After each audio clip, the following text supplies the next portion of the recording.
नमस्कार, आप देख रहे हैं एनबी न्यूज और मैं हूं आपके साथ चंद्रशेखर त्रिशूल। तो आज संसद के शीतकालीन सत्र का पहला दिन था और यह सत्र विपक्ष के 12 सांसदों पर भारी पड़ा क्योंकि इस सत्र के लिए उनकी छुट्टी कर दी गई है। संसद के शीतकालीन सत्र के पहले दिन कांग्रेस और तृणमूल कांग्रेस सहित अन्य विपक्षी दलों के 12 सदस्यों को मौजूदा सत्र की शेष अवधि के लिए राज्यसभा से निलंबित कर दिया गया है। निलंबित सांसदों में शिवसेना सांसद प्रियंका चतुर्वेदी भी शामिल हैं। सांसदों के खिलाफ मानसून सत्र में अनुशासनहीनता फैलाने के आरोप में कार्रवाई की गई है। राज्यसभा ने निलंबन नोटिस में कहा कि सांसदों ने 11 अगस्त को मानसून सत्र के आखिरी दिन अपने हिंसक व्यवहार से और सुरक्षा कर्मियों पर जानबूझकर किए गए हमलों से सदन की गरिमा को ठेस पहुंचाई है। हालांकि विपक्ष ने राज्यसभा की ओर से की गई कार्रवाई पर नाराजगी जाहिर की है। तो आज की चर्चा की शुरुआत करेंगे, लेकिन उससे पहले एक रिपोर्ट आपको दिखाते हैं। सदस्यगण, मंत्री प्रश्नकाल महत्वपूर्ण समय होता है और आज किसानों पर महत्वपूर्ण चर्चा हो रही है। मैं आपसे आग्रह करूंगा, माननीय आप अपनी अपनी सीट पर जाकर विराजे, किसानों के महत्वपूर्ण विषयों पर चर्चा करें, सरकार की जवाबदेही तय कर सके और किसानों की समस्याओं का समाधान हो सके। मॉनसून सत्र में हुए हंगामे का शीतकालीन सत्र में एक्शन हुआ है। कांग्रेस, टीएमसी और शिवसेना के 12 सांसदों को राज्यसभा के पूरे सत्र के लिए निलंबित कर दिया गया है। इसका मतलब ये हुआ कि ये सांसद राज्यसभा की कार्रवाई में शामिल नहीं हो पाएंगे। इन सांसदों को पूरे सत्र के लिए निलंबित किया गया है। सांसदों को 11 अगस्त को राज्यसभा में हंगामा करने पर सस्पेंड किया गया है। तो वहीं इन सांसदों में एलाम करीम, फूलो देवी नेताम, छाया वर्मा, रिपुन बोरा, विनय विश्वम, राजमणि पटेल, डोना सेन, शांता छेत्री, सैयद नासिर हुसैन, प्रियंका चतुर्वेदी, अनिल देसाई, अखिलेश प्रसाद सिंह शामिल हैं। अब आपको बताते हैं कि आखिर 11 अगस्त को क्या हुआ था। 11 अगस्त को इंश्योरेंस बिल पर चर्चा के दौरान राज्यसभा में जमकर हंगामा हुआ था। संसद के अंदर खींचातानी भी होने लगी थी। आलम यह हो गया था कि मामले को शांत कराने के लिए मार्शलों को बुलाना पड़ गया था और उस दिन हंगामे पर राज्यसभा के अंदर सभापति और उपराष्ट्रपति वेंकैया नायडू ने कहा था कि जो कुछ सदन में हुआ उसने लोकतंत्र के मंदिर को अपवित्र कर दिया है। हंगामे के चलते दोनों ही सदन 2 दिन के लिए स्थगित कर दिए गए थे। लोकसभा में सिर्फ 21% और राज्यसभा में 28% ही काम हुआ था। सरकार ने विपक्ष पर आरोप लगाते हुए कहा था कि उन्हें यह धमकी दी गई थी कि ओबीसी बिल, इंश्योरेंस बिल या कोई और बिल भी पास कराने की कोशिश की गई तो अंजाम भुगतना होगा। राज्यसभा में हुए हंगामे पर केंद्र के 8 मंत्रियों ने प्रेस कॉन्फ्रेंस भी की थी और विपक्ष से माफी मांगने को कहा था। वहीं विपक्ष ने भी सरकार पर आरोप लगाते हुए उपराष्ट्रपति वेंकैया नायडू को ज्ञापन सौंपा था। इनमें से विपक्ष ने आरोप लगाया था, जब इंश्योरेंस बिल पेश किया गया तो सदन में बाहरी सिक्योरिटी स्टाफ को बुलाया गया जो सुरक्षा विभाग के कर्मचारी नहीं थे। विपक्ष ने महिला सदस्यों के साथ बदसलूकी करने का भी आरोप लगाया था। तो वहीं मॉनसून सत्र में हुए हंगामे का शीतकालीन सत्र में आज ये एक्शन हुआ है, जिसमें 12 सांसदों को निलंबित कर दिया गया है। तो वहीं ये बाकी सांसदों के लिए सीख भी है। Bureau report, NB news.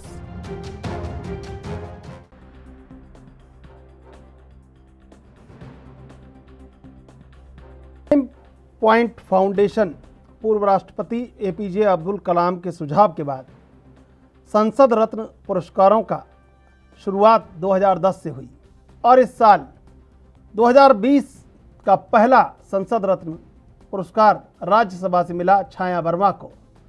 और उन्हीं छाया वर्मा को आज हंगामे के लिए निलंबित कर दिया गया है। सियासत है और सियासत विपक्ष पर वार करने का हक भी देती है और विपक्ष को पक्ष को घेरने का हक भी देती है, लेकिन बीच में खड़ी जनता अपने लिए न्याय चाहती है। और इस न्याय का सीधा सीधा मतलब कि उसके लोकतांत्रिक अधिकारों की पैरवी करने वाले लोग, राजनीतिज्ञ, सियासी दल, सियासतदान ईमानदारी से उसके लोकतांत्रिक अधिकारों की पैरवी करें। लेकिन वो पैरवी करते करते कहीं ना कहीं सियासत की इस भूल भुलैया में गुम हो जाते हैं, जहां से उनकी लौट आने की उम्मीद जनता को कम ही रहती है, लेकिन लौटती हैं कभी तो सिर्फ आश्वासन की नदियां।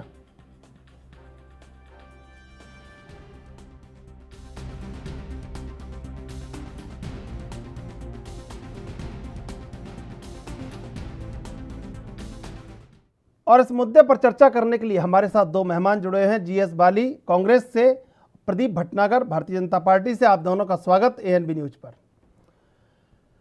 प्रदीप भटनागर जी, राज्यसभा में पहली बार 2020 का संसद रत्न पुरस्कार मिला छाया वर्मा को, और उन्हीं छाया वर्मा को हंगामे के कारण निलंबित कर दिया गया। चलता रहता है, लेकिन सबसे बड़ा सवाल ये है कि जो जनता कहीं लोकतांत्रिक अधिकारों की पैरवी के लिए इन पैरोकारों को भेजती है, उनकी भी अपनी एक जिम्मेदारी है, और वो जिम्मेदारी तय होनी चाहिए पूरी तरह से। बिल्कुल आपने सही कहा। ये राज्यसभा लोकसभा में जितने मेंबरान हमारे आते हैं, जिन राज्यों से आते हैं, उन राज्यों का कष्ट, दुखड़ा, समस्याएं, उन चीजों को लेके और उनकी भरपाई करने के लिए, उनकी जरूरतों को पूरी करने के लिए वो पोर्टल बना है, जिसका यूज करा जाता है अपनी जनता और अपने सांसदीय क्षेत्र का काम करने। आप देखिए, कोई प्राइमरी स्कूल तो था नहीं, बच्चों का प्ले स्कूल, जिस तरीके से ये 12 लोग निष्कासित किए गए, या जिस तरीके का पहला दिन, आप जिस तरीके से शीतकालीन सत्र पहला शुरू हुआ है और आप पहले ही आपने इसको हंगामे की भेंट चढ़ा दिया, तो कम से कम ये तो सोचने चाहिए कि हम एक उस मंदिर में बैठे हैं जहाँ दुनिया देख रही है, पूरा विश्व देख रहा है आपको। आप एक छोटे बच्चों को स्कूल की तरह, और आप एकदम उससे हुड़दंगबाजी करने लगे कि मैडम गई और आपने हुड़दंगबाजी शुरू कर दी, सब शोभा नहीं देता। और उसी प्रकार 2020 में भी हुआ, 2021 में भी, अगस्त में भी हमने देखा कि किस तरीके से हंगामेबाजी हुई, और उसी तरीके से कैसे विपक्ष के कुछ लोग जिनको फिर सस्पेंड करा गया, वो भी चीजें हमने देखी। क्या शोभनीय था? क्या जिन चीजों पे डिबेट होनी चाहिए पार्लियामेंट के अंदर, राज्यसभा या लोकसभा के अंदर, उस पर डिबेट कीजिए ना आप सामने। आप लोग बहुत इल्जाम लगाते रहे शुरू से, सरकार जब 5 साल रही तब भी और अब भी, कि भाई हम लोग विपक्ष को बोलने नहीं दिया जाता, इन्होंने विपक्ष का गला दबा रखा है, और बहुत भी वगैरह वगैरह जो भी चीजें, जो भी ये अब नीचे से नीचे स्तर तक बोल सकते, कहा। हम कहते हैं आप आगे डिबेट कीजिए, हमसे सवाल कीजिए, हम जवाब देने के लिए बैठे हैं, मगर वॉकआउट क्यों करते हैं? हमने सदन के अंदर देखा, जब कृषि बिल शुरुआत हुई थी और जब राहुल जी ने सवालात करे, और हरियाणा से जो सांसद आते हैं दीपेंद्र जी हुड्डा, उन्होंने भी करा, और सांसद एक पंजाब से भी आते हैं, उन्होंने भी इसके विषय में बात करी। जब सवालों के जवाब की बारी आई तो वॉकआउट कर दिया राहुल जी ने, कैसे आंखें चला के सबको बाहर निकाल दिया, देखा, वो भी हमने देखा। बिल्कुल। प्रदीप भटनागर जी, आपसे चर्चा जारी रखेंगे, पहले लेते एक छोटा सा ब्रेक के बाद फिर हाजिर होते हैं।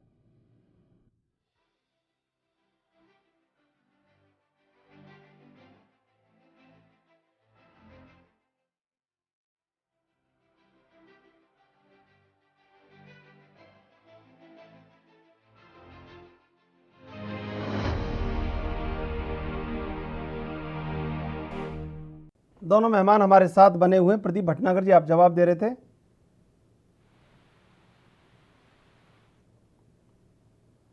प्रदीप भटनागर जी, आपकी बात समाप्त हो गई। हेलो जी। जीएस बाली जी, आपके पास आते हैं।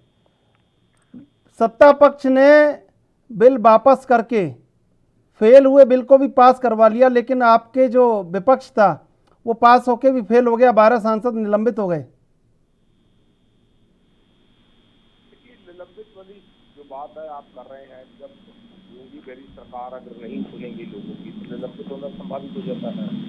उन्होंने अपनी बात कहनी है, इन्होंने बात सुनी नहीं है, उन्होंने जोर शोर से बोलना है। मेरे भाई अभी बोल रहे थे, माननीय मेडिकल एक्सपर्ट जो कह रहे थे कि ये बच्चों की क्लास नहीं है। जब सत्ताधारी पक्ष सुनेगा ही नहीं किसी की बात, तो फिर चलाना भी पड़ेगा, फिर बात भी करनी पड़ेगी, फिर कहना भी पड़ेगा, जब फिर भी आप नहीं सुनेंगे तो फिर आपके हाथ में सत्ता, आप निलंबित कर दीजिए उसको। हम तो यही कह सकते हैं ना। अब आप ये कहें कि हम चलाएं भी मत और आप मारते भी जाएं तो हमें दर्द भी होगी, तो आप कह रहे हैं हमें चलाइए मत आप। तो इसलिए सरकारों की बहुत बड़ी ड्यूटी बनती है, जो संसद सदस्य मान योग है, चाहे राज्यसभा है चाहे लोकसभा है, उनकी बात को ध्यान से सुनना। शोर भी होता है, शराबा भी होता है, कोई हमारी कंट्री में नहीं, दुनिया भर में जहाँ जहाँ संसद है, जहाँ जहाँ पे पार्लियामेंट है। इसलिए संभाविक है लोगों का बोलना। जब नहीं सुना जाता तो चिल्लाना भी पड़ता है, कहना भी पड़ता है। भाई जब आप सुनेंगे ही नहीं, जब आप बात लोगों की, लोकसभा के चुने हुए या राज्यसभा के चुने हुए लोगों की बात नहीं सुनेंगे तो चिल्लाना पड़ेगा। फिर आपके पास पावर है, आप निलंबित कर दीजिए उनको, आप उनको बाहर निकाल दीजिए। आप जो उनके वहाँ पे होते हैं वो क्या पुलिस मैन को कह के आप बाहर निकाल देते हैं। बात तो सिर्फ ये कि सरकार को बात सुननी चाहिए। उन्होंने राहुल गांधी जी की भी बात की, तो मैं आपसे फिर निवेदन करूंगा, राहुल गांधी जी ने जो भी कहा, जो भी बात की, उन्होंने अपना कर्तव्य निभाया। आप अपना कर्तव्य निभाइए जो आप करना चाहते हैं। रही हंगामे की बात, क्या आपके समय में आप हंगामा नहीं करते थे? यानी कि बीजेपी क्या जब वो पार्टी में थे, जब वो विपक्ष में थे, क्या वो हंगामा नहीं करते थे? हमें वो दिन याद है आज तक। आपने संसद चलने नहीं दी, आपने बात करने नहीं दी। मैं कहूँगा स्वर्गीय श्री जेटली साहब, जब आपको याद होगा नोटों के बंडल कब तक अंदर आए थे, ये हो गया जी, वो हो गया जी, आपने मनमोहन सिंह साहब पे चलने नहीं दी संसद। हम रोक प्रतिरोध नहीं लगा रहे कि हम, अगर आपने नहीं की तो हम कर रहे हैं, मगर जब आप बैठे हुए आप बात नहीं सुनेंगे, आप ये कहेंगे कि नहीं वो तो जी आज के लोग जो विपक्ष वाले हैं वो गलत है, हम बिल्कुल ठीक थे। ऐसा नहीं है मेरे भाई साहब। हम ये कह सकते हैं जब कोई भी सरकार सत्ता में बैठी होगी, जब वो बात नहीं सुनेगी, संसद सदस्य चुने हुए लोकसभा एंड राज्यसभा बोलेंगे, वो अपनी बात कहेंगे, उनको हक है अपनी बात कहने का। फिर आप अपनी कार्रवाई करिए जो करना है। बार महात्मा गांधी जी की और लोगों की बार फिर जो बड़ी बड़ी लगी हुई है, हमारे जो जिसको कह सकते हैं कि हमारे आचरण है, ये कहें कि हमारे जो आगू हैं, तो उनके सामने बैठ के फिर हमें ये करना पड़ेगा, अनशन भी रखना पड़ेगा, कहना भी पड़ेगा। इसलिए मानिए ये आरोप मत लगाइए कि सिर्फ विपक्ष ये काम करता है। आप भी कभी विपक्ष में थे, आप भी ये काम करते थे, लोगों को कहना बनता है। मैं बार बार सिर्फ यही एक बात। जी, राहुल लाल जी हमारे साथ जुड़ चुके हैं एनबी में। स्वागत एनबी न्यूज पर। राहुल लाल जी राजनीतिक विश्लेषक हैं। राहुल जी, शीतकालीन सत्र चालू हो गया है और बिना चर्चा के बिल भी पास हो गया वापसी का, लेकिन एक बात है कि कहीं ना कहीं एक संवाद है, जो उस संवाद में एक बड़प्पन हुआ करता था, वो आजकल कम होता जा रहा है दरअसल। देखिए चंद्रशेखर त्रिशूल जी, ये बात आप बिल्कुल सही कह रहे हैं। हम लोग संसदीय लोकतंत्र में है, संसदीय पार्लियामेंट्री डेमोक्रेसी है हमारी पार्लियामेंट्री डेमोक्रेसी को हम लोग डेलिब्रेट डेमोक्रेसी भी कहते हैं। मतलब हमारा लोकतंत्र विमर्शी लोकतंत्र है, जहां पर विमर्श के द्वारा ही चीजें तय होती। माननीय प्रधानमंत्री जी सुबह जिस तरह से सदन के पहले बोले उन्होंने कि भाई हम हर मुद्दे पर हर तरह की चर्चा करेंगे, तो मुझे पूरा उम्मीद था कि कहीं कहीं जब ये 3 कृषि कानूनों को वापस लिया जाएगा तो उसके ऊपर भी चर्चा होगी। यहाँ पे ऐसा नहीं कि आज कोई पहली बार कोई कानून आज कोई वापस लिया गया, इसके पहले भी सरकार ने कई सारे कानूनों को वापस लिया गया था और उसमें इस सरकार ने बहुत डंके के चोट पे चर्चा की थी। त्रिशूल जी, राहुल जी आपका जवाब लेंगे, इससे पहले लेते एक छोटा सा ब्रेक के बाद फिर हाजिर होते हैं।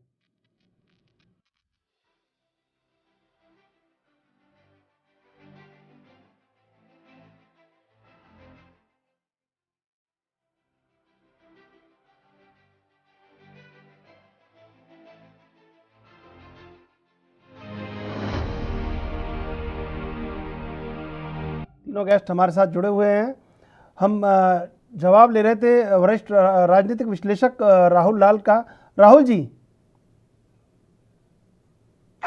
हाँ जी, हाँ अधूरी रह गई थी मेरी वाक्य जी। मैं कह रहा था कि देखिए, इसलिए आपको इस मामले पर अगर सरकार अच्छे से विस्तार से चर्चा करती, विपक्ष को भी थोड़ा विश्वास में लेती, तो वो एक ज्यादा बेहतर चीज होता। जैसे उदाहरण के लिए मैं कह रहा हूं कि आज 12 राज्यसभा के सांसदों को पूरे सत्र के लिए निलंबित कर दिया गया। अब आप सोच के देखिए कि ये लोकतंत्र पर कितना बड़ा कुठाराघात है। अभी यहाँ पे भटनागर जी कह रहे थे कि भाई बच्चों की तरह उछल कूद कर रहे थे, अनुशासनहीनता की स्थितियां थी। ऐसे में ये कार्रवाई करनी आवश्यक हो गई। लेकिन किस पृष्ठभूमि में वो विरोध प्रदर्शन हो रहे थे, वैसी स्थिति अब पिछले सत्र में क्यों आ गई थी? पूरा सत्र इसलिए टल गया था कि पेगासस मामले के ऊपर विपक्ष जो है कि वो जेपीसी ज्वाइंट पार्लियामेंट्री कमेटी की मांग कर रही थी, और उसमें सरकार लगातार कर रही थी कि ऐसी कोई घटना अस्तित्व में है ही नहीं, ये बिल्कुल झूठा घटना है, इसको कहीं से भी संज्ञान में नहीं लिया जाना चाहिए, इसमें चर्चा की कोई जरूरत नहीं है। अब मैं एक चीज कह रहा हूं, केवल गंभीरता से समझने की जरूरत है कि हमारे यहाँ पे ना तो यहाँ पे संसद की भी एक सर्वोच्चता है, न्यायालय की भी एक सर्वोच्चता की स्थिति है। अगर जेपीसी जांच हो जाती उस समय पेगासस मामले के ऊपर, तो उसमें भी तो भारतीय जनता पार्टी के सबसे ज्यादा लोग हैं सदन में, तो उन्हीं के प्रतिनिधि सबसे ज्यादा होते और संसद की गरिमा भी होती। आपने संसद को उस गरिमापूर्ण कार्य से वंचित किया और अंततः वो काम आज अभी सुप्रीम कोर्ट कर रही है। तो आज तो सुप्रीम कोर्ट के उस फैसले के बाद, जिस तरह से सुप्रीम कोर्ट ने माना कि हाँ इसकी जांच होनी चाहिए, उसने पेगासस मामले पे पूरी की पूरी एक कमेटी गठित कर दी। वैसे स्थिति में पिछले सत्र में पेगासस मामले पे हंगामा करने वाले सदस्यों के ऊपर कार्रवाई करने का क्या तुक होता है? मेरे विचार से तो चंद्रशेखर त्रिशूल जी उन लोगों पर कार्रवाई नहीं होनी चाहिए थी, बल्कि नए पृष्ठभूमि में उनको पुरस्कृत किया जाना चाहिए था, क्योंकि वो एक जनता के अधिकार की मांग कर रहे थे जिसे सत्ता पक्ष नकार रहा था। यही लड़ाई है, सुप्रीम कोर्ट में भी गए, वही तर्क दे रहे थे, जबकि वहां पे माननीय सर्वोच्च न्यायालय ने स्पष्ट कहा कि ये मांग काफी गंभीर है, प्रथम दृष्टया मामला काफी गंभीर नजर आता है, जांच होनी चाहिए। अगर मामला गंभीर है तो जांच तो होनी चाहिए ना, त्रिशूल जी की जांच भी नहीं होनी चाहिए। अब पूछ लेते हैं प्रदीप भटनागर जी से। प्रदीप भटनागर जी, ज्वाइंट पार्लियामेंट्री कमेटी की मांग कर रहे थे, और जैसे आपको लगा कि आहत हुआ है, ऐसे उनको भी लगा कि वो आहत हुए, तो छाया वर्मा और फूलो देवी नेताम वो भी रो रहे थे प्रेस कॉन्फ्रेंस में उस समय। तो आहत तो सभी हुए हैं, लेकिन बड़प्पन तो इसमें होता है कि माफ़ कर दिया जाए और लोकतंत्र के पैरोकारों की मौका दिया जाए कि तुम पैरवी कीजिए, हम आपके साथ हैं। बताइए, कोई साझा रणनीति तय हो सकती है तो?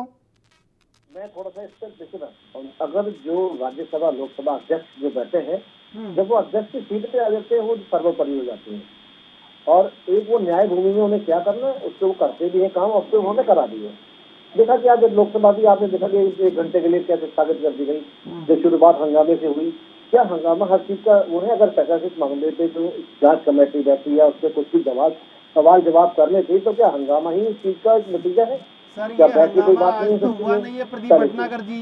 जी मैं वही आ रहा हूँ आपकी बात पे, मैं फिर पीछे वहीं जा रहा हूँ। अगर मैं जा रहा हूँ जो वर्ष ऋतु जो मानसून था उसमें भी चीजें देखी हमने कि आपने पूरे मंथली केवल सवाल तो करे मगर जवाब नहीं लिए। जहाँ जवाब की बारी आ जाती है वॉकआउट कर दे राहुल जी, यहाँ घुमा के बाहर।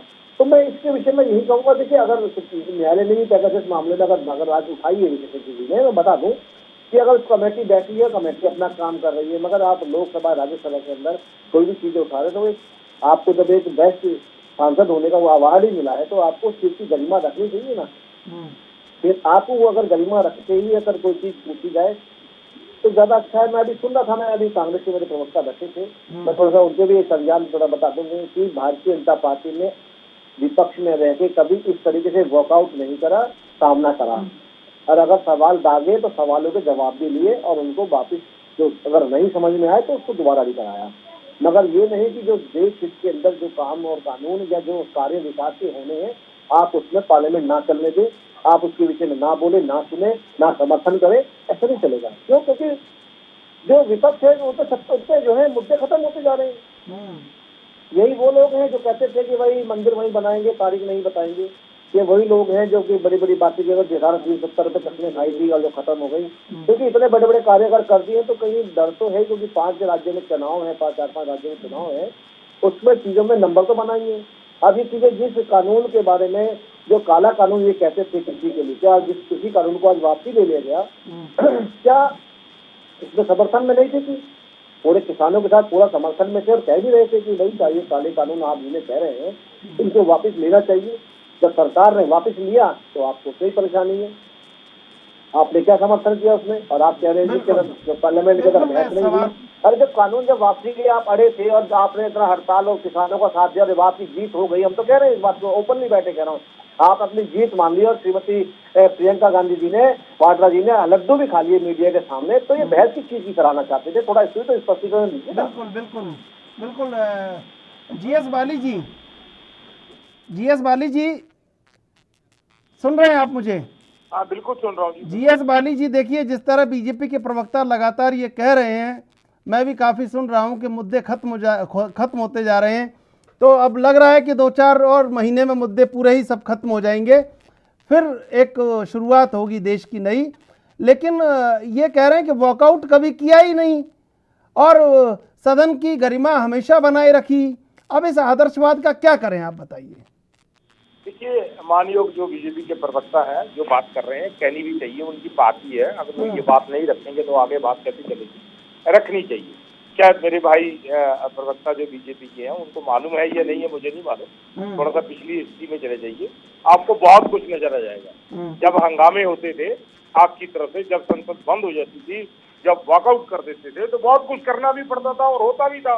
ऐसा नहीं है जो आप कह रहे हैं कि हम लोग कर रहे हैं, राहुल गांधी कह रहे हैं, प्रियंका गांधी 100% आपको कह रहे हैं हम किसानों का समर्थन करते हैं। आप ये अभी कह रहे हैं कि 5 राज्यों के चुनाव, मैं मानयोग आपसे फिर भी ये कह देना चाहता हूँ, 1 साल पहले चुनाव तो नहीं थे 5 राज्यों के। 1 साल पहले जब किसान सड़कों पे बैठे थे, 1 साल बाद आपने क्या किया? आप चुनाव की बात आज कर सकते हैं, संभाविक है क्योंकि आने वाले चुनाव आज कैसे 1 साल पहले बैठे हुए लोग थे, वो क्या किया? 1 साल के बाद भी आपने वही किया जो पहले दिन कर सकते थे। जो उनकी डिमांड्स है, आपने काले कानून जो है वो वापस लिए, अच्छी बात है। हम तो सराहना करते हैं प्रधानमंत्री जी की कि बिल्कुल उन्होंने अच्छा किया, मगर देर से। हम ये कह रहे हैं जब 800-700 किसान अपनी शहादत दे गए, जब हिंदुस्तान में कलह मच गया, जब सारी पार्टियां एक मंच पे आ गई, तब आपने वापस ले लिए। अच्छा होता, आज की अच्छी सरकार थी, बहुत बढ़िया सरकार थी, लोगों की चुनी हुई सरकार थी, किसानों की चुनी हुई सरकार थी। अगर आप पहले ही कानून कहते अरे भाई हमें तो वापस ले लेना, कोई बात नहीं, हमने एक ट्रायल किया था कि हो सकता है किसानों के हक में है, अगर आपको पसंद नहीं है हम वापस ले लेते हैं। प्रधानमंत्री जी तो बहुत समझदार है, दुनिया का टूर करते हैं प्रधानमंत्री जी, तो सारी दुनिया को व्याख्यान देते हैं, वो समझदार है हमारे प्रधानमंत्री। हमें तो गौरव है इस बात के ऊपर, चाहे अमेरिका वाले कुछ भी कहते रहे, चाहे वो अपनी वाइस प्रेसिडेंट जो है अमेरिका की वो कुछ भी कहती रहे, वो उनको कोई फर्क पड़ने वाला नहीं है। अच्छे हैं प्रधानमंत्री, लेट किया, बहुत लेट किया, किसानों को पूरी साझत दी, उसके बाद उन्होंने किया, फिर भी धन्यवाद करते हैं। मगर राहुल जी, प्रियंका जी, सोनिया जी जो कहते हैं हमारी पार्टी के लोग, आज वो सामने आ गया, आज वो सब दुनिया ने देख लिया। आपको कानून वापस लेना पड़ा, तो हम तो शुरू से कह रहे हैं भाई वापस ले लो आप, तो आज तो हम कहेंगे ही आपने वापस ले लिया, धन्यवाद। मगर उन लोगों की 5-6 जो डिमांड है किसानों की, वो भी पूरी कर दीजिए।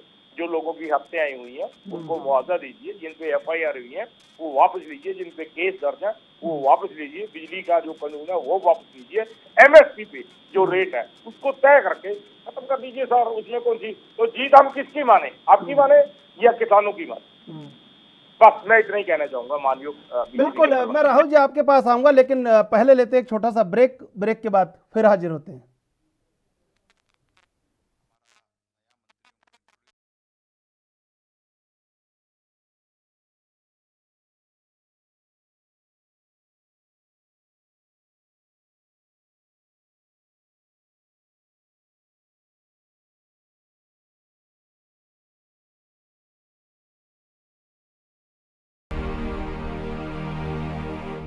तीनों मेहमान हमारे साथ बने हुए, हम चलते हैं राजनीतिक विश्लेषक राहुल लाल के पास। राहुल जी, ये जो कहा जा रहा है कि विपक्ष मुद्दा विहीन है, तो ये एक रहस्य सा लगता है, इसमें एक रहस्यवाद किसी शताब्दी में हुआ करता था कि मतलब आदमी सोचता है कि वाकई में क्या ये मुद्दा विहीन हो गया है सब कुछ, क्या वाकई में ऐसा हो रहा है जैसा कहा जा रहा है? तो ये वाकई में मुद्दा विहीन हो चुका है क्या? देखिए, प्रदीप भटनागर जी की ये बात सच निकल जाए तो फिर देश के लिए इससे अच्छा क्या हो सकता है? ये जवाब आपने बहुत अच्छा दिया, ये जवाब एक लाइन का, इससे बड़ा जवाब कहां से ऐसा हो जाए?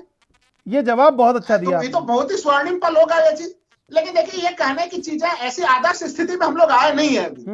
तो वो अभी तमाम जनता के पास आप जाइए, किसी से सामान्य व्यक्ति से बात कीजिए, उनके पास मुद्दे 1-2 नहीं सैकड़ों की संख्या में मुद्दे हैं और उनकी तो नाराजगी रहती है राजनीतिक दलों से कि वो हमारे मुद्दे पे आप क्यों नहीं उठा रहे हैं आप उन मुद्दों को। तो इसलिए मुद्दों की कोई कमी नहीं है। मुद्दे अगर सरकार समाप्त कर देगा तो यह बिल्कुल ऐतिहासिक एक आदर्शवादी स्थिति हो जाएगी, नंबर 1 चीज। नंबर 2 की देखिए भट्टागर जी कुछ चीजें कह रहे थे, मैंने बहुत ध्यान से सुन रहा था। यहाँ पे देखिए दोनों पार्टियों के, जो भारत की दो राष्ट्रीय पार्टियां कांग्रेस और बीजेपी, दोनों के प्रवक्ता बैठे हुए हैं। देखिए सदन को लेके कि सदन के भीतर चर्चा होनी चाहिए कि नहीं होनी चाहिए, उस मामले को लेके मेरी बिल्कुल एक राय है कि सदन के भीतर चर्चा होनी चाहिए और पार्टियों में एक आपसी विश्वास, एक कॉन्फिडेंस बिल्डिंग की एक स्थिति होनी चाहिए सत्तारूढ़ पार्टी के बीच में और विपक्ष के बीच में। आप ये उदाहरण कभी कोई भारतीय राजनीति में कोई उदाहरण नहीं दे सकता कि हंगामा करने वाले आज विपक्ष के लोग हैं, जब भारतीय जनता पार्टी विपक्ष में होती तो वो हंगामा नहीं करती थी। हम लोग को अभी भी याद है, चाहे 2G का मामला हो, कोल स्कैम के मामले हो, उस समय भी कई सारे सत्र जो है चंद्रशेखर त्रिशूल जी धुल जाया करते थे। तो ठीक है, एक अलग अलग तरह की चीजें होती हैं, लेकिन अब तो देखिए चीजें अगले मर्यादा के स्तर पे पहुंच गई। अगर मैं पेगासस के वाले जो पिछले सत्र की जो स्थिति रही, हम लोग अगर देखें भारतीय लोकतंत्र को, तो भारतीय लोकतंत्र में एक तरह से संसद की जो स्टैंडिंग कमेटी होती है, वो एक ऐसा जगह होता है जो दल विहीन, एक तरह से वहां पे दलीय विचारधारा से अलग होकर लोग परामर्श करते हैं। लेकिन जब पेगासस मामले के ऊपर सरकार और विपक्ष के बीच में काफी गतिरोध बढ़ा था, तो मुझे अभी भी याद है कि अचानक से उस स्टैंडिंग कमेटी में IT से संबंधित बड़े बड़े अफसरों ने आना बंद कर दिया उसमें, फिर उसमें सत्तारूढ़ पार्टी के सदस्यों ने आना बंद कर दिया।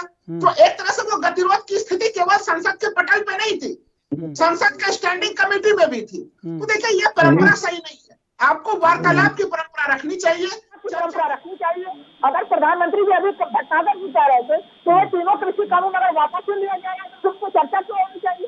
तो चर्चा तो होनी चाहिए ना कि आप वापस ले रहे हैं, किन परिस्थितियों में ले रहे हैं, क्योंकि प्रधानमंत्री जी का जो वक्तव्य है कि तीनों कानून दीप के छोटे से दीपक के रोशनी से भी जो है कि वो पवित्र कानून थे, लेकिन केवल एक सेक्शन छोटे से कुछ समूहों के विरोध के कारण इस कानून को वापस लिया जा रहा है, जबकि तीनों कृषि कानून एक तरह से कृषि क्षेत्र के लिए महत्वपूर्ण थे।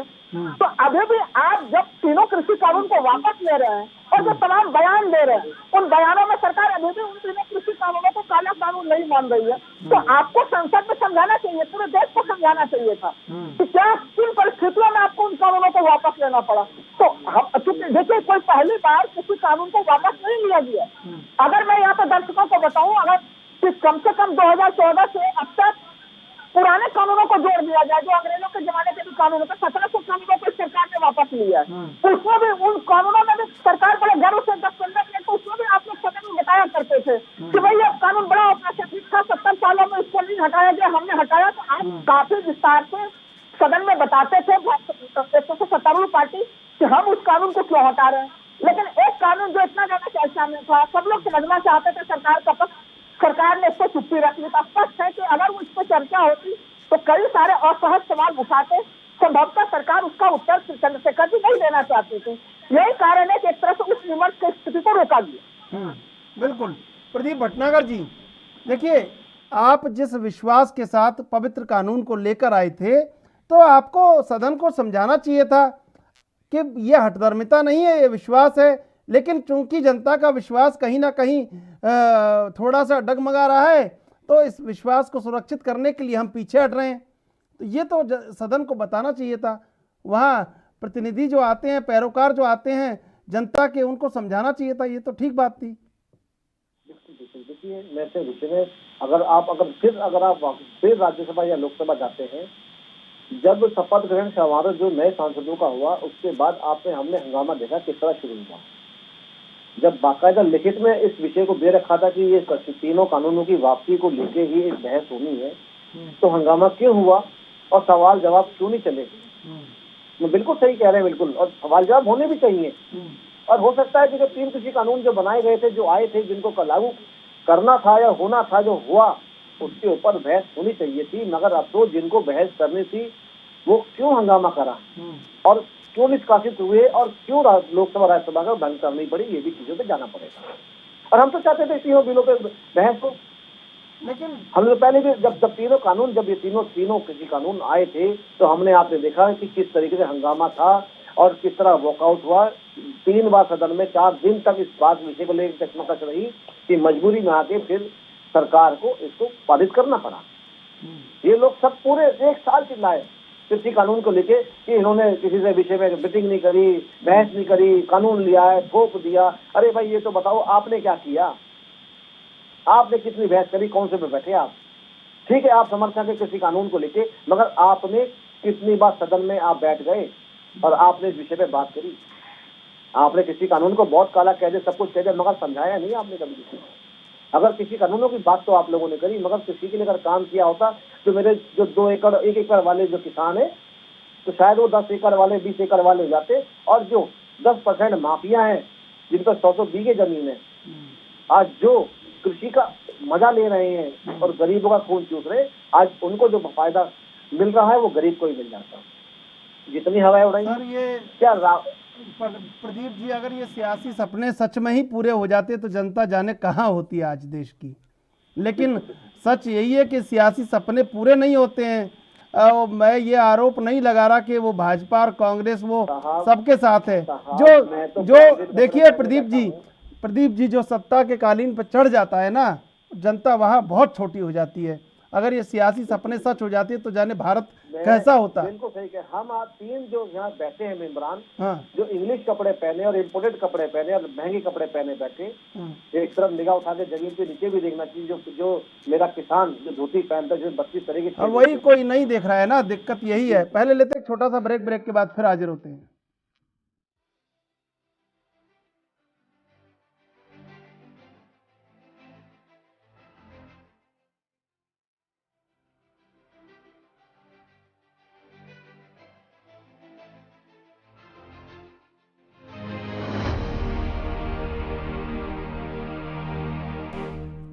तीनों मेहमान हमारे साथ बने हुए, हम चलेंगे जीएस बाली के पास। जीएस बाली जी, दरअसल पार्टी कोई भी हो, सियासत सच कहती नहीं है और आवाम को सच बोलने की हिम्मत नहीं होती। इन दोनों के बीच जो फासला है वो हमेशा लगातार अभी तक बना हुआ है।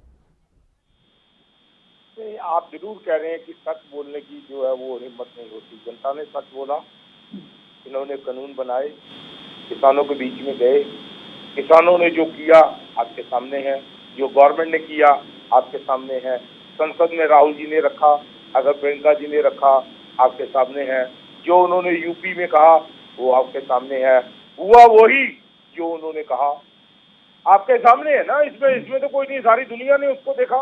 हम कब कह रहे हैं इस बात को? जो कहा गया विपक्ष ने, जो लोगों ने कहा, लोगों की सरकार, लोगों की चुनी हुई सरकार, मैं कहता हूँ किसानों की और आम लोगों की सरकार थी। तो बात किसकी सुननी थी हमने? ये कहते हैं कानून बहुत अच्छे हैं 1 एकड़ वाले के लिए, 10 एकड़ वाले के लिए, या 1 एकड़ वाला तो मुश्किल में है और 100 एकड़ वाला जो है वो मजे मार रहा है। आप जान सकते हैं इस बात को कि 10 रुपए किलो या 20 रुपए किलो एक मक्का बिकता है। वो ही मक्का के जो है वो पैकेट में उसको डाल के बढ़िया वो 160 रुपए का और 125 रुपए का 10 रुपए के किलो आलू बिकते हैं, 2 रुपए का किलो मार्केट में किसान से लिया जाता है। उस आलू का क्या पोटैटो बनता है, फिर जाता है वो 70 रुपए का बिकता है। एमएसपी की बात भी आप सुन लीजिए, क्या देते हैं हम किसानों को? हम स्कीमें बहुत बड़ी बड़ी बनाते हैं। सरकार बीमा योजना, धन योजना, दिया क्या आपने किसानों को? हमें ये तो बताएं। मानयोग सत्कार योग बैठे हैं हमारे प्रवक्ता बीजेपी के, हम तो अपनी अपनी बात रख रहे हैं, वो अपनी पार्टी की बात रख रहे हैं, मैं अपनी पार्टी की बात रख रहा हूँ, मैं लोगों की बात रख रहा हूँ, मैं किसानों की बात रख रहा हूँ। वो अपने बिल को सराहेंगे, कहेंगे, हमें कहने में कोई दिक्कत नहीं है, मगर हम ये कहेंगे था क्या उसमें? आपने किसानों से कंसल्ट किया, आपने किसानों की कमेटी बनाई, आपने किसानों से बैठ के बात की। मैं कहता हूँ कि हिंदुस्तान के माननीय प्रधानमंत्री श्री तोमर जी, मैं ये कहूंगा उन्होंने क्या की और क्या बात नहीं बताई उन्होंने किसानों को। क्या किसानों की एक भी बात समझ में आई या हम लोगों की एक भी बात समझ में आई? आपने जरूर कानून बनाए, आपके हिसाब से बहुत अच्छे थे, मगर लोगों के हिसाब से वो अच्छे नहीं थे, वो उनको नहीं चाहिए थे। वो पहले ही हफ्ते में, 15 दिन में, 20 दिन में, महीने में वो वापिस हो जाने थे। हम कहते प्रधानमंत्री जी ने या हिंदुस्तान की एक पार्टी जो बीजेपी है, उन्होंने बहुत अच्छा किया, कानून बनाया। मेरा ख्याल आई थिंक नॉट श्योर, शायद मनमोहन सिंह साहब ने भी, ये मेरे पैनलिस्ट जो पॉलिटिकल एक्सपर्ट बैठे हैं, उन्होंने भी ये बिल लाने से ही मना कर दिया था जब उन्होंने देखा अक्रोश फैल रहा है। ये एक समझदारी की बात है। मुझे नहीं, आप बहुत बड़ी पार्टी है, मैं शायद इतना समझदार नहीं हूँ, मगर मैं आपको ये बता रहा हूँ कि ये एक बात है, लोगों की देखे ना, लोगों की सरकार है, लोगों की सरकार, जो लोग चाहेंगे वो कहेंगे आपको।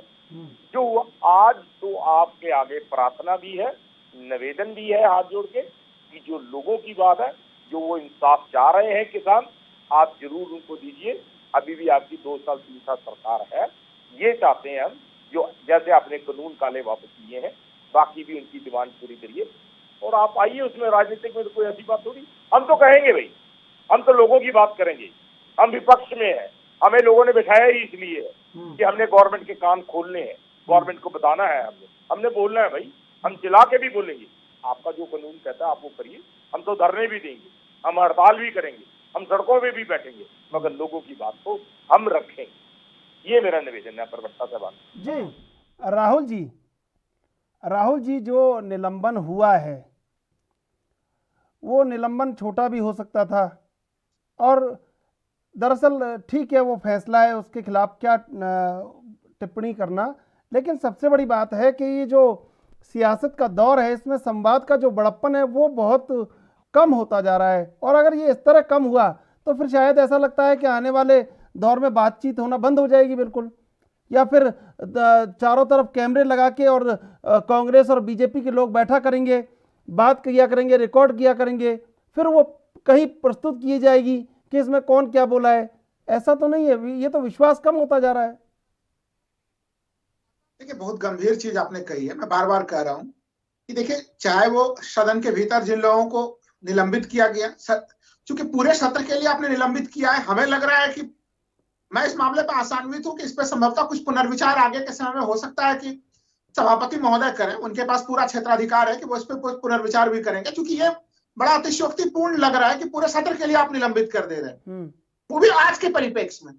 दूसरी चीज की देखिए, आपको जो सत्ता पक्ष है उनकी बड़ी जिम्मेवारी है उनकी कि एक तरह से वो जब सदन को सत्र को चलाएं तो वो विपक्ष को भी विश्वास में ले।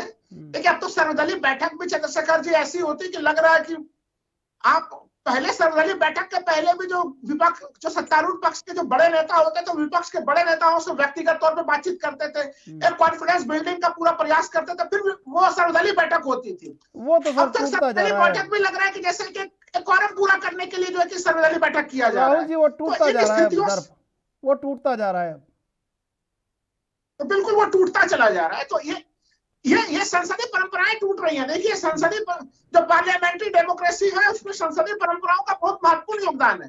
हर कुछ संविधान में नियम में लिखित रूप से नहीं दिया गया है, बहुत सारे चीज हम लोग ऐसे ट्रेडिशन में फॉलो करते हैं। तो सत्ता पक्ष विपक्ष को सम्मान दे, विपक्ष सत्ता पक्ष को सम्मान दे, इतनी से तो कम से कम गुंजाइश रहनी चाहिए इस जगह पे। अगर ये भी गुंजाइश खत्म हो जाएगा तो फिर लोकतंत्र के लिए बड़े संकट के समय है चंद्रशेखर त्रिशूल जी। बिल्कुल। देखिए प्रदीप भटनागर जी, वो सोमनाथ चटर्जी का भी वक्त था, जीएमसी बालियोगी का भी वक्त था, यशवंत सिन्हा का भी वक्त था, चंद्रशेखर का भी वक्त था, बीपी सिंह भी बोलते थे। लेकिन एक बहुत बड़ी बात कि संवाद का बड़प्पन सत्ता पक्ष में ज्यादा होना चाहिए बजाय विपक्ष के। बिल्कुल आपने सही कहा। मैं उसके विषय बता दूं मैं कि देखिए जिस विषय को आप लेके चल रहे हैं मैं बता दूं, जो वॉकआउट भारतीय जनता पार्टी का कांग्रेस सरकार में रहा, आप देखिए कि जब 2G 3G घोटाला हुआ और इनके मंत्री को जेल जाना पड़ा, वो एक संघर्ष था और वो खुला भी, मगर फिर भी कांग्रेस ने गले लगाया।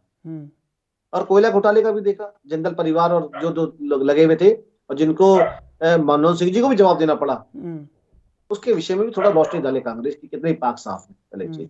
अगर हम चले लोकसभा की तरफ फिर से, देखिए पार्लियामेंट में हर चीज है, ठीक है, आपने उठाई पिछली बार और इस बार की भी, मगर आपको हर चीज का एक सवाल जवाब करने का संवाद जारी रखेंगे। भटनागर जी पहले लेते एक छोटा सा ब्रेक के बाद फिर हाजिर होते हैं।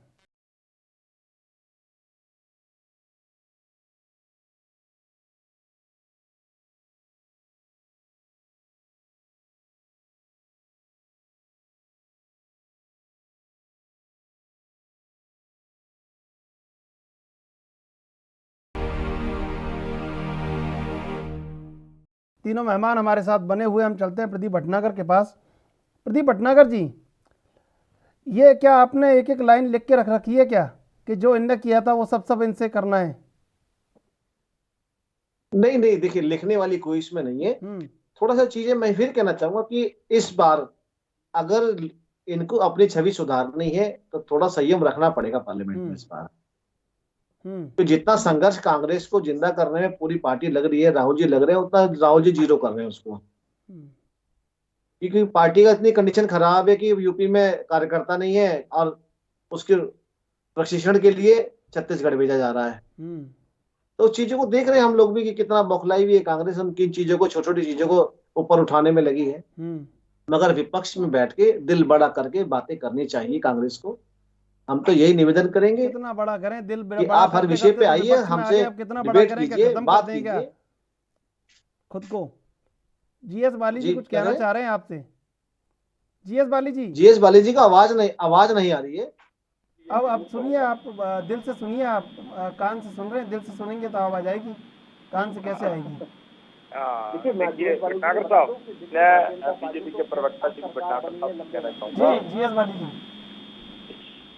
कांग्रेस ने इस भारतवर्ष पे लंबे वो वर्ष बोल तो रहे हैं, आप सुन तो लीजिए। मैं खत्म कर रहा था, सेकंड लीजिए मुझे, मैं खत्म कर रहा हूँ। लंबे अगर इतना शासन करा है, अगर ये जो चीजें आज जो किसानों के लिए करी गई, चाहे वो कृषि गारंटी कार्ड हो, चाहे उनका बीमा योजना हो, उनको जो सेवार्थ जो भी उनको साल और 6 महीने में जो पैसे दिए जाते हैं, उनको लेके अगर कांग्रेस ने किसी योजना पे काम किया हो तो बताएं कि हाँ जी हमने भी इनके इंश्योरेंस कार्ड चलाया, किसान कार्ड चलाया, किसान कितने रोज मरते थे इसके बारे में बताएं। छोटी छोटी योजना अगर चलाते हैं तो कितना निश्चित होता। उत्तर प्रदेश की सरकार की तरह आप भी पंजाब और हरियाणा में ऐसी बात तो किया करो, लोगों को पता हो, फिर आप कहोगे कि आप इसकी तरफ बोल रहे हो, उसकी तरफ बोल रहे हो। मनरेगा अमेरिका में थोड़ी चल रही है, यही चल रही है। खुद प्रधानमंत्री तारीफ कर चुके हैं, आप ऐसी बात करते हो। जीएस बाली जी कहिए कुछ जो दिल से सुन पाए, प्रदीप भटनागर दिल से सुन पाए, कान की बजाय कहिए। जी सुनिए भटनागर साहब, मैं आपसे ये कहूंगा, संघर्ष हमने 56 साल तक राज किया, संघर्ष आपने किया और आज भी आप संघर्ष कर रहे हो पावर में होने के बावजूद। हमारी पार्टी आगे भी इंक्रीज करेगी और अब भी कर रही है। आपने कहा था भारत मुक्त कांग्रेस हम बनाएंगे, हमने 5 राज्यों में कांग्रेस को फिर खड़ा कर दिया। आने वाले समय की इंतजार कीजिए आप, हिंदुस्तान में फिर कांग्रेस का पश्चिम रह लाएगा, आप देख लीजिएगा। आपके प्रधानमंत्री जी ने पार्लियामेंट में ये कहा, मनरेगा जो है हम जिंदा रखेंगे, हम लोगों को दिखाएंगे, और आप उसकी निंदा कर रहे हैं। मानयोग देखिए, सोचिए प्रधानमंत्री जी क्या कहते हैं, उनकी तरफ देखिए। कांग्रेस का ना कभी संघर्ष खत्म हुआ है, ना कभी कांग्रेस का संघर्ष खत्म होगा। 80% लोग हिंदुस्तान के अंदर जो है कांग्रेस की विचारधारा के लोग हैं। आप ये मेरी बात मान के रखिए, सोच के रखिए इस बात को कि भाईचारे का ये हिंदुस्तान है, ये जो हमारा हिंदुस्तान है, हम एकजुट हैं हिंदुस्तान में। क्या हुआ अगर आप 7 साल या 10 साल सत्ता में आ गए तो आप भूल गए परंपराएं हिंदुस्तान की क्या है, गंगा जमुना की जो है वो भूल गए, आपस में भाईचारा भूल गए आप। अरे भाई सत्ता में है, जो सत्ता में आएगा वो जाएगा भी। अगर हमने 56 साल राज किया है, आप तो 7 साल वाले हैं भाई। 7 साल के मैंने कई दफा ये कहा है, कई दफा टीवीओ पे कहा है, 7 काम गिना दीजिए मेरे भाई, आपने हिंदुस्तान का परचम लहरा दिया हो। आज क्या हो रहा है वर्ल्ड में, आज हमारे हिंदुस्तान के लिए क्या कहा जा रहा है, आपको बड़ी अच्छी तरह पता होना चाहिए। आप एक प्रवक्ता हैं बीजेपी के, आपने अपनी पार्टी की बात रखनी है, मगर बात वो रखिए जो लोगों की बात है। आप बात वो रखिए जो भाईचारे की बात है, बात वो रखिए जो गंगा और जमुना की तहजीब है, वो रखिए। आप भाईचारे को अलग मत, उन सरकार को हमारे यहाँ 56 साल में क्या हुआ, ठीक है, कुछ ना कुछ हमसे हुआ होगा, सत्ता आपके हाथ में आई, हम उन कमजोरियों को दूर कर रहे हैं, हमारी कांग्रेस फिर दोबारा आए। समय दीजिए, कोई बात नहीं, आप 10 साल पूरे कीजिए, 10 काम करा दीजिएगा 10 साल बाद तो भी मान जाएंगे। आपने अभी तक 6 नहीं कराए, 7 नहीं कराए, 7 साल में 7 का। सर काम वाम की मत क्या नहीं, आंकड़ों की लिस्ट रख देंगे पूरी आपके सामने। जीएस बाली जी कहिए भटनागर जी, कहिए आप, कहिए भटनागर साहब को। साल में गिनवाए आपने बम ब्लास्ट पूरे हिंदुस्तान के अंदर, 56 साल में आपने भटनागर जी देखिए, अभी आपने कृषि क्षेत्र को लेकर बड़े से सरकार के काफी बड़े से योजनाओं की गिनती कराई आपने, और हम लोग जान रहे हैं कि अब हम लोग कुछ समय के बाद 2022 में पहुंचने वाले हैं जहाँ पे किसानों की आय डबल होनी थी। आप देखिए 56 साल की अगर बात करेंगे, अगर 56 साल में अगर किसानों का वो तो विपक्ष में भटनागर जी विपक्ष में है, उनको तो अच्छा भटनागर जी एक बात बताइए, भटनागर जी जैसा देखिए आपका जैसा आप राहुल जी क्या देखिए एक बात, जैसा आप कहते हैं कि आने वाले दौर में विपक्ष खत्म हो जाएगा, मुद्दा विहीन हो जाएगा, तो फिर ये आरोप किस पर लगाया करेंगे आपके? अगर आपसे कोई गलती हो जाया करेगी तो कौन कौन कहेगा कि हमने की है, कि आपने की है? बिल्कुल बिल्कुल सरकार भारतीय जनता पार्टी की लाके भारतवर्ष के अंदर नहीं, मान लो होना है चीजें 543 हो गए, 228 हो गए, वहां राज्यसभा में पूरे हो गए, लोकसभा में भी हो गए, कहते रहे कहोगे किससे? कहते रहो ये सब चीजें दोहराने के लिए रहे नहीं। हाँ, कि राहुल जी मैनिफेस्टो में लिखे कि धारा 370 पुणे फिर जारी करेंगे। देखिए और जो जनाब जो 3 तलाक का मैटर वो खत्म करेंगे। प्रदीप जी, आप मैं इनकी चीजें क्या मैनिफेस्टो में लिखते हो? समय कम है, लेकिन एक शेर किसी ने कहा है और मैं आपका जवाब चाहूंगा, बहुत छोटा छोटा, कि क्यों ऐसा हो नहीं सकता, दोनों की बात चल जाए, इधर से आंधी चल जाए, उधर से दिया जल जाए, ऐसा नहीं हो सकता क्या? चलिए हम भी आपको एक छोटा सा भारतवर्ष पे सुना देते हैं, एक छोटी सी शायरी। इस हिंदुस्तान के लिए ये छोटा सा एक दे देता हूं आपको मैं। दिल में तेरे प्यार की मोहब्बत उम्र भर कम ना होगी, ये भारत हम तुझ पे मर मिटेंगे, तुझे खबर भी ना होगी। ये पहले भी बहुत शहादतें हो चुकी हैं, अब आपको तो एक लंबी परीक्षा से गुजरना है। जी जीएस वाली जी, आप भी अपनी बात रख दीजिए कि ऐसा नहीं हो सकता। हमें उस शहादतों को तो मजबूती से उठा के आगे बढ़ना है जो शहादतें दी हैं हमारे जवानों ने। जी जीएस वाली जी, अपना जवाब रखिए। देखिए ये शहादत जो दी है आपके जवान नहीं थे, हमारे हिंदुस्तान के जवान, हमारे हिंदुस्तान के बेटे थे, जिन्होंने सरकार से लेने की कोशिश मत करें कि हमारे जवान, उन पे राजनीति करेंगे आप। दूसरी बात ये है कि जब पार्लियामेंट में बात होती थी, आपने बहुत लोगों के नाम लिए, मुझे बड़ा अच्छा लगा, बड़े संयम से बात होती थी। अटल बिहारी वाजपेयी साहब का आपने नाम नहीं लिया, हमें याद है हम लोग यूथ कांग्रेस में हुआ करते थे। बहुत ही अच्छा बात, बहुत ही अच्छा संवाद, बहुत ही अच्छी बात। मैं आपको कहूँ अटल बिहारी वाजपेयी साहब रखते थे, बोलते भी थे, कविता भी सुनाते थे। हम यूथ कांग्रेस के तो हमें तो मालूम ही नहीं था, फिर भी उसके बावजूद हम उनकी स्पीच को सुनते थे। हम ये कहते थे कि वाकई अगर स्पीच देते हैं तो अटल बिहारी वाजपेयी साहब स्वर्गीय, हम ये कहेंगे। मैंने दर्शन भी किए हैं उनके, व्यक्तिगत दर्शन किए हैं। देखिए ये होना चाहिए। देखिए प्रदीप जी, जो मन से कह रहे हैं जीएस वाली कि मैंने दर्शन किए हैं, तो ये होना चाहिए, ये बड़प्पन होना चाहिए सत्ता में। हाँ बिल्कुल, मैंने दर्शन किए उनके, मेरी 1 to 1 उनसे बात हुई है अटल बिहारी वाजपेयी साहब से। अब आपको ऐसा लगता है कि विपक्ष के पास कोई ऐसा व्यक्ति नहीं है जो बड़ा हो? राहुल जी आपका जवाब। देखिए मैं तो यही कहूंगा कि बिल्कुल दिल बड़ा करना चाहिए, लोकतंत्र में वार्तालाप करनी चाहिए। देखिए अभी सर्वदलीय बैठक जो लोकसभा के पहले अभी सर्वदलीय बैठक हुई, सर्वदलीय बैठक में देखिए प्रधानमंत्री मौजूद नहीं रहे, ठीक है, संसदीय कार्य मंत्री थे। तो मैं बोला ना कि आप दिल से करना नहीं चाहते हैं, अरे अच्छे से ढंग से कॉन्फिडेंस बिल्डिंग कीजिए। सरकारें आते जाते रहती हैं, लेकिन जो हमारी संसदीय परंपरा है वो बिल्कुल जीवंत रहनी चाहिए। यही रिक्वेस्ट है, आप दोनों देश के दो बड़ी पार्टियों के प्रवक्ता हैं, बिल्कुल आप लोगों से देश बड़ी अपेक्षाएं रखता है कि कम से कम संसदीय परंपरा का पालन करें। प्रदीप भटनागर जी, जीएस वाली जी, राहुल लाल जी, आपका बहुत बहुत धन्यवाद। समय समाप्त हो रहा है डिबेट में जुड़ने के लिए। दरअसल सत्ता पक्ष में संवाद का बड़प्पन होना चाहिए और शायद यही लोकतंत्र है, और इस लोकतंत्र की पैरवी सत्ता पक्ष और विपक्ष दोनों को करनी चाहिए। बहरहाल देश विदेश की ताजा तरीन खबरों के लिए आप देखते रहिए ANB न्यूज।